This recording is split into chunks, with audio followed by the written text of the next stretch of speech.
1 kilometre में। मकड़ जाल उनके पास है, उनके पास शासन है, प्रशासन है, पुलिस है, उनके पास सब कुछ है। आप लोग जो है इस आतताई सरकार से, वे ईवीएम से खींच रहे हैं।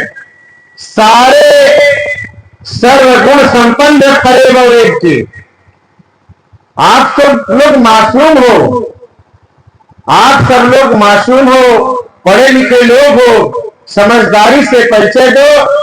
और जब कोई बदस उठ के जाता है तो क्वेश्चन किया करो कि नीला गमछा लगा लेने से क्रांति आ जाती है, तो हम भी गमछा 24 घंटे लगा के हटाते नहीं।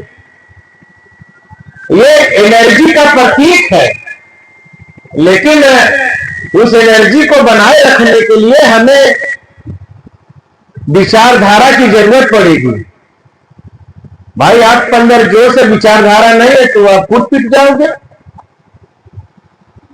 अगर लक्ष्य से देश में परिवर्तन आता तो बहुजन समाज की कभी सरकार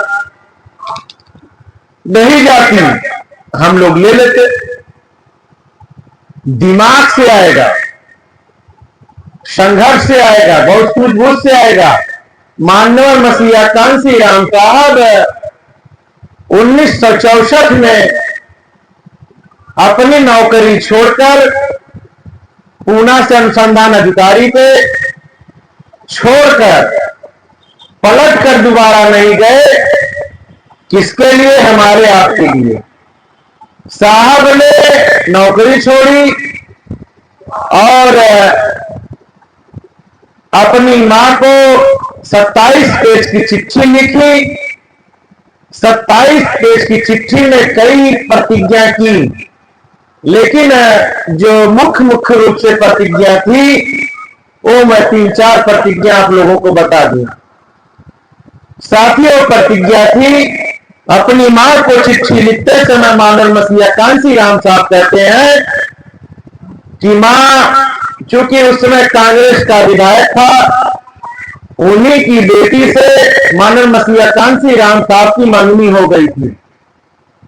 माननीय मसीहा कांसी राम साहब अपनी मंगनी को तोड़ते हुए अपनी मां को 27 पेज की चिट्ठी लिखते हैं और कहते हैं कि मां, आज के बाद मैं सेहरा नहीं बांधूंगा, कफन बांधूंगा और मैं शादी ब्याह नहीं करूंगा और अपना पूरा जीवन बहुजन समाज को दूंगा।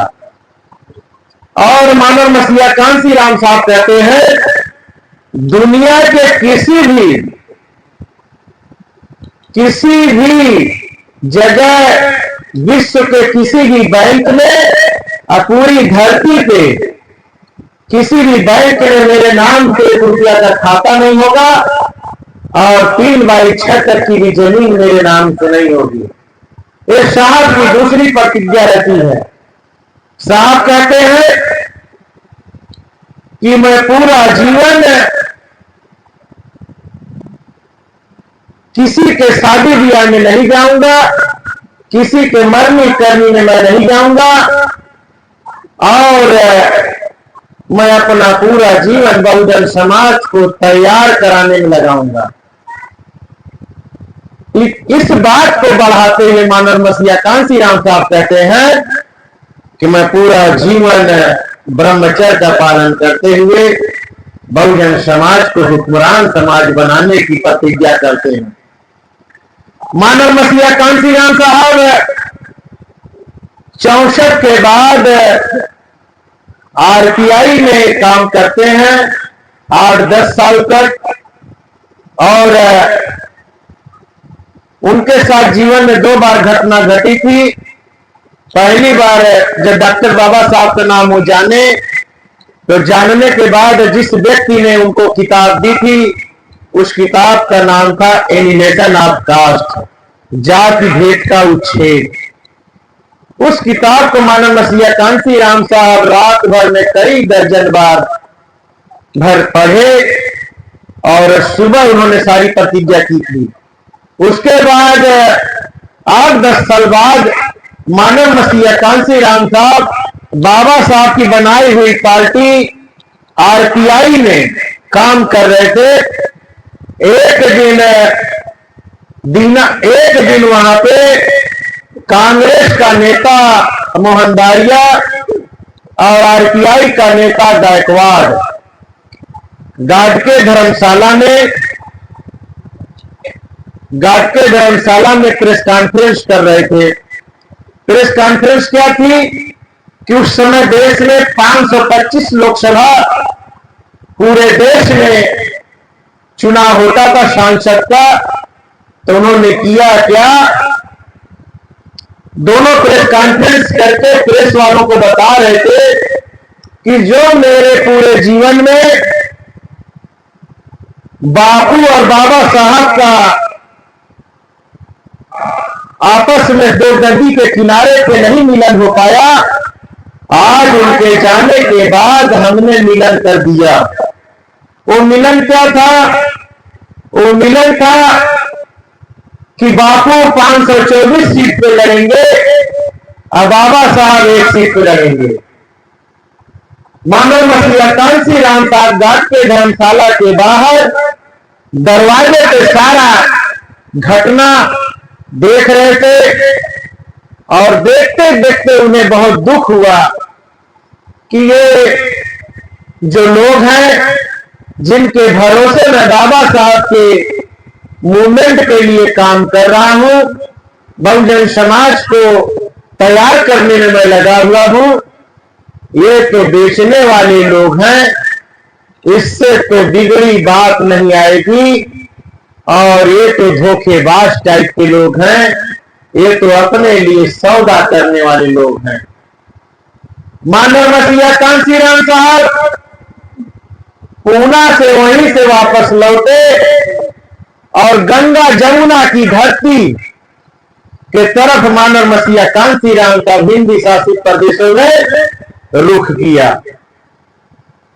वो यूपी में आए, उत्तराखंड तरफ आए, मध्य प्रदेश आए, छत्तीसगढ़, झारखंड, बंगाल, कश्मीर, दिल्ली, हरियाणा, पंजाब, मध्य प्रदेश, राजस्थान, सभी हिंदी शासित प्रदेशों में माननीय कांसी राम साहब फूले शाहू अम्बेडकर का पौधा मूवमेंट का लेकर हुक्मरान बनाने के लिए बहुजन समाज को इस तरफ उन्होंने रुख किया।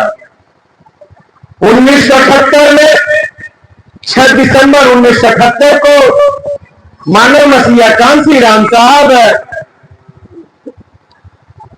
एक बाम सेट की नींव रखते हैं और जब बाम सेट की नींव रखते हैं तो वो बाम से पढ़े लिखे लोगों को, जैसे भैया लाल जी हैं, आप लोगों में और लोग भी होंगे, बहुत लोगों को बाम सेट से लेकर के मानव मसीहा कांसी राम साहब तैयार करते हैं। ये संगठन को लेकर मानव मसीहा कांसी राम साहब आगे बढ़ते हैं, लेकिन साहब को जल्दी एहसास हो जाता है कि बिगड़ी बात इससे नहीं बनने वाली है और मजबूती देने के लिए एक संगठन 6 दिसंबर 1981 को DS4 बनाते हैं। DS4 बनाने के बाद भी मानव कांसी राम साहब का एहसास होता है कि DS4 से भी नहीं बात बनेगी। वे एक राजनीतिक पार्टी का आंदोलन रखते हुए 14 अप्रैल 1984 को, आप जानते हैं जितने लोग बैठे हैं सभी लोग आज से इससे पहले वही वोट दिया करते थे या उसी संगठन में कहीं न कहीं बूथ सेक्टर, विधानसभा या जिला स्तर पे किसी भी संगठन में वहां काम आप लोग करके यहाँ आए हुए। साथियों, मानव मसीहा कांसी राम साहब जो हाथी 20-25 साल से ज्यादा समय लेता है जवान होने में, मानव कांसी राम साहब का जादू था। उनसे बड़ा मदारी बाबा हमने पॉलिटिकल नहीं देखा। इतने बड़े मदारी बाबा को कि अपने डमरू पे भारत के 5-6 प्रधानमंत्रियों को डांस कराया, चाहे राजीव गांधी हो, चाहे पी.वी. नरसिम्हा राव हो, चाहे आपके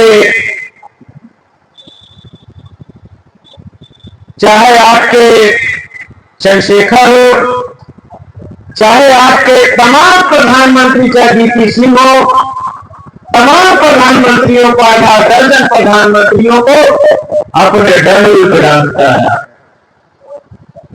इतने बड़े मदारी बाबा थे वे, जो चाहे बहुजन समाज के हित के लिए उन्होंने अपनी शक्ति आपके माध्यम से पैदा करके, बहुत बड़ी शक्ति तो नहीं बनी, लेकिन भारत की तीसरी शक्ति वो बना के गए थे हमें आपको। लेकिन जब वो 11 साल में उत्तर प्रदेश की बागडोर हाथी को जवान करके, बहन जी को बैठा करके उत्तर प्रदेश का मुख्यमंत्री बना दिया और 3 बार उनके रहते बनी, और 9 अक्टूबर 2006 को वे हम लोगों के बीच को दुनिया को अलविदा कहते हुए वे दुनिया को छोड़ के चले गए। और जाने के बाद आप सभी लोगों ने आज चाय की धरती पे यहाँ बैठी है। आप जानते हो कि ऐसे कागज में किसी का नाम लिख कैसे उस पार्टी ने भेज दिया हो, वो घर बैठा रहा हो, ये मिशन की धरती रही है, यहाँ के लोग जाके उसको जिता के प्रमाण पत्र घर पहुंचाने का काम करने वाले लोग रहे हैं। ये वो धरती है, चाल की धरती। और सिर्फ 2 बिरादरी, सिर्फ 2 जात, गौतम और सरोज अगर मिल जाए, बैठे रहे, तो मैं जैसे डीएम के पास पावर होती है, माचिस की डिब्बी कैसे लिख देती जाओ रिवाल्वर का लाइसेंस हो गया तो हो गया। सिर्फ उसके लिखने से राष्ट्रपति भी लाइसेंस नहीं दे सकता। सिर्फ 1-2 यहाँ मिल जाए तो समझ लो कि माचिस की डिब्बी पे नाम अगर लिख देंगे तो विभाग यहाँ बन जाएगा, किसी की बहुत जरूरत नहीं पड़ेगी। ये मिशन की धरती इतनी बड़ी आबादी आपकी यहाँ पे है। अपनी ताकत को पहचानो आप लोग, और अपनी ताकत को पहचान के आप सभी लोग नौजवान हो, अपनी ताकत पहचानो, एकता बनाओ, भाईचारा बनाओ, और बनाओगे तो मैं विश्वास दिला रहा हूं कि बिना 1 रुपया लगाए इसी पंडाल में बैठा हुआ व्यक्ति विधायक भी बन जाएगा। जानो कहीं दूसरी जगह से हमें नहीं लाना होगा। लेकिन नहीं बनाओगे, हम क्यों इस पार्टी को छोड़ के आए? 2022 में इस्तीफा दे दिए, उसका कारण था मानव मसीहा कांसी राम साहब 2006 में दुनिया छोड़ के चले गए। 6 के बाद हम सबकी आजादियां बेलगाम हो गई। जब बेलगाम हो गई तो उसी बीच में एक पुष्यमित्र सुन के एक औलाद वहां आ गया। जब वो औलाद आ गया वहां पे, तो फिर औलाद में आने के बाद 2007 में जो दलितों, पिछड़ों और माइनॉरिटी अल्पसंख्यक लोगों ने सरकार बनाई थी, उस सरकार को अपहरण करने का काम करता है। और किस बात से अपहरण करता है? कहता है बहन जी, पूरे देश, पूरे प्रदेश का ब्राह्मण वोट डाला है और ब्राह्मण नीलामय हो गया, इसलिए ये सरकार बन गई। आंख में धूल झोंकने का काम करता है और उनको विश्वास भी हो जाता है कि ब्राह्मणों ने वोट दिया। ब्राह्मणों ने कोई वोट नहीं दिया था। ब्राह्मण तो उस प्रकार से हमारी पार्टी में उस समय आए थे, जैसे ये लोग एक घटना बताते हैं कि एक कौन भोले बाबा वहां पे हैं, जैसे इनकी पुराणों में लिखा हुआ है, उन्होंने एक आशीर्वाद दे दिया भस्मासुर को, कहा कि जिसके ऊपर हाथ रखोगे भस्म हो जाएगा। तो भस्मासुर आशीर्वाद जब पा गया तो भस्मासुर जो है शंकर जी को दौड़ा लिया और शंकर जी भागने लगे। तो वहां पे एक देवता है छलकपटी, विष्णु। विष्णु से बड़ा छलकपट कुछ है ही नहीं। तो विष्णु ने मोहिनी रूप अख्तियार किया और मोहिनी बन के सामने आया और भस्मासुर को डांस कराया और उसका हाथ उसके सर पे से रखवा दिया, भस्मासुर जल गया। जो शंकर जी भागे भागे फिर रहे थे जान बचाए हुए, ये सारी काल्पनिक कथा है। जाके पूजा पाठ न करने लगना कि आगे नारियल छोड़ दो, देवता जी सर पे आ गए हो आपके। चूंकि ज्यादातर देवी देवता शेड्यूल कास्ट के बैकवर्ड के सर पे ही आते हैं। कभी कोई देखे माई आई नहीं, देवता आए ब्राह्मण ठाकुर बन जाते सर पे, सब यही शेड्यूल कास्ट बैकवर्ड के ऊपर तुरंत बाल खोल के डांस कर स्टार्ट कर देंगे। तो ऐसा नहीं कि देवी देवता आगे घर पहुंचते ही मार। तो भस्मासुर को भस्म कर देता है। और तुम्हें बात क्यों बताया? बात बताने का कारण था कि उत्तर प्रदेश में 2006 में उत्तर प्रदेश के मुख्यमंत्री श्री मुलायम सिंह यादव जी थे। कौन था? श्री मुलायम सिंह यादव जी थे। और जब लोकसभा का चुनाव आया था तो श्री मुलायम सिंह यादव जी ने इतना बढ़िया ब्राह्मणों को गोल काट लिया था कि पूरे उत्तर प्रदेश में 2 से 3 ब्राह्मण जीते थे, पूरा साफ कर लिया था। आज 85-80 सीटों में सिर्फ 2 ही ब्राह्मण जीते थे। अटल जी को अपनी जान अपनी इज्जत बचाना भारी पड़ गया था और मुरलीधर जोशी भी चुनाव हार गए थे, ये आप जान लीजिए। तो इनको ठीक करने वाला कौन थे? मुलायम सिंह यादव जी थे। इनको बढ़िया से काटे थे, लेकिन जब काटे तो ब्राह्मण आया पुष्प विष्णु की औलाद, अटल बिहारी वाजपेयी का संदेशा तो था ही। तो उसने कहा कि हम ब्राह्मण सम्मेलन कराएंगे और अटल जी ने जिसको आशीर्वाद दिया है, मुलायम सिंह यादव जी को मुख्यमंत्री बनाया है, ये तो हमारे लिए भस्मासुर हो गए, पूरे प्रदेश से ब्राह्मणों को निपटा दिया है।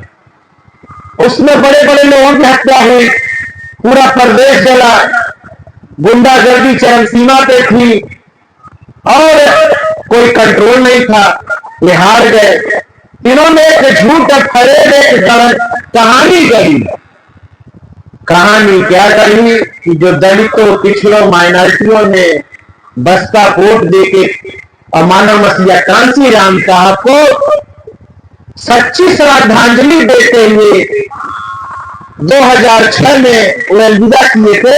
2007 में भरपूर वोट दिया और उत्तर प्रदेश में कुल प्लेस की 85% के लोगों ने अपनी सरकार बनाई।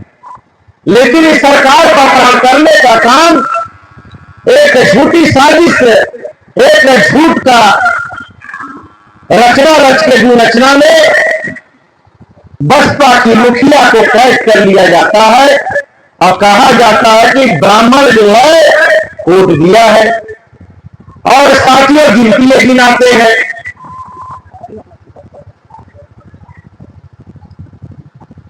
इसके बाद बात आगे बढ़ती है। 2009 आता है, यही करवरिया यही रहता है, राजापुर से छोड़ के आए हैं, आप लोग जानते होंगे। ये गया टिकट लेने 2009 में और आज की डेट में जो यहाँ का सांसद है उन्हीं के पिताजी टिकट दिलवा रहे थे, माननीय सरोज जी मंझनपुर से। सरोज जी का होश कब आया?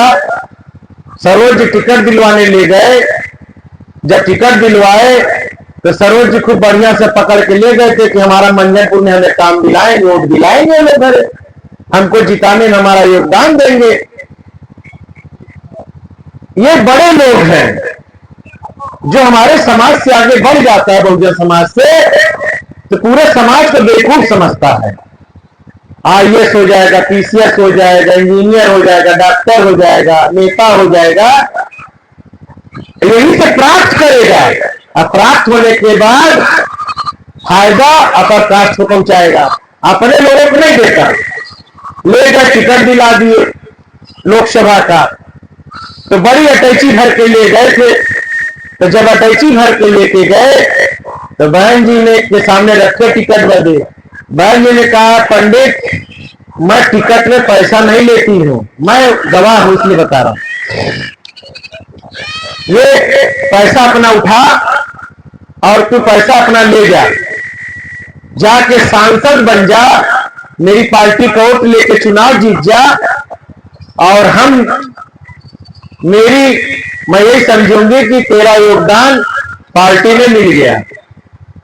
और फूलपुर लोकसभा से टिकट माननीय मंत्री जी ने दिलाया, कागज में बिल्कुल पेपर तैयार करके कि बहन जी पूरी फूलपुर लोकसभा में ब्राह्मण बहुल्य है।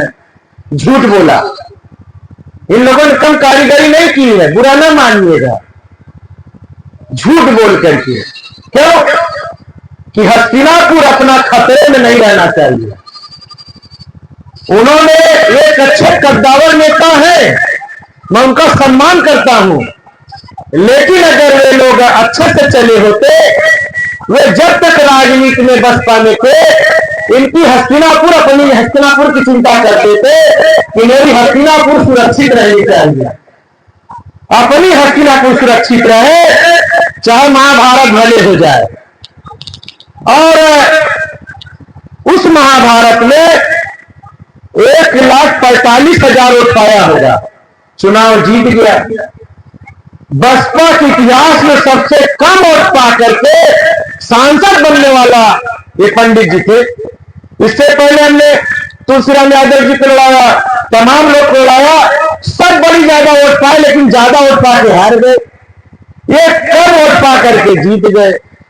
आप समझ लीजिए, चुनाव जीत गए। और माननीय मंत्री जी ने इनके एक भाई को लेसी बनवा दिया, एक को परिवार में प्रमुख बनवा दिया। ज्ञान कब प्राप्त हुआ जानते हो? जब सरोज जी की हस्तिनापुर खतरे में पड़ी, जब चुनाव आया, तब इन भाइयों बंधुओं को फोन मिलाए, कहे भाई आओ वोट डलवाओ, हमें जितवाने में लगो। तो जानते क्या कहे पंडित जी की तो बात बन गई थी, चढ़ावा अपना ले लिए और दक्षिणा में अंगूठा भी काट ले गए, कुछ छोड़बे नहीं।